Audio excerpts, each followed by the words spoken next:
തനിക്കെതിരായ ലൈംഗിക ചൂഷണ ആരോപണം നിഷേധിച്ച തമിഴ്നടൻ വിജയ് സേതുപതി ഇത്തരം വൃത്തികെട്ട ആരോപണങ്ങൾക്ക് തന്നെ തളർത്താൻ കഴിയില്ലെന്ന് വിജയ് സേതുപതി പറഞ്ഞു. ആരോപണത്തിനെതിരെ സൈബർ സെല്ലിന് പരാതി നൽകിയിട്ടുണ്ടെന്നും നടൻ പ്രതികരിച്ചു. തന്നെ അല്പമെങ്കിലും അറിയുന്ന ആരും ആ ആരോപണം കേട്ട് ചിരിക്കും. എനിക്ക് എന്നെ അറിയാം. ഇത്തരം വൃത്തികെട്ട ആരോപണങ്ങൾക്ക് എന്നെ തളർത്താൻ കഴിയില്ല. കുടുംബവും അടുത്ത സുഹൃത്തുക്കളും വിഷമത്തിലാണ്.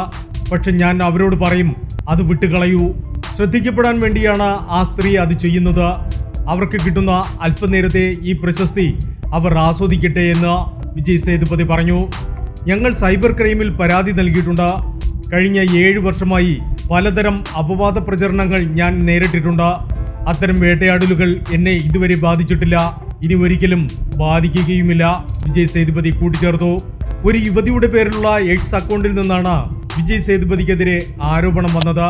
തനിക്കറിയാവുന്ന ഒരു പെൺകുട്ടിയെ വിജയ് സേതുപതി ലൈംഗികമായി ദുരുപയോഗിച്ചുവെന്നായിരുന്നു വെളിപ്പെടുത്തൽ. Entertainment desk, movie max.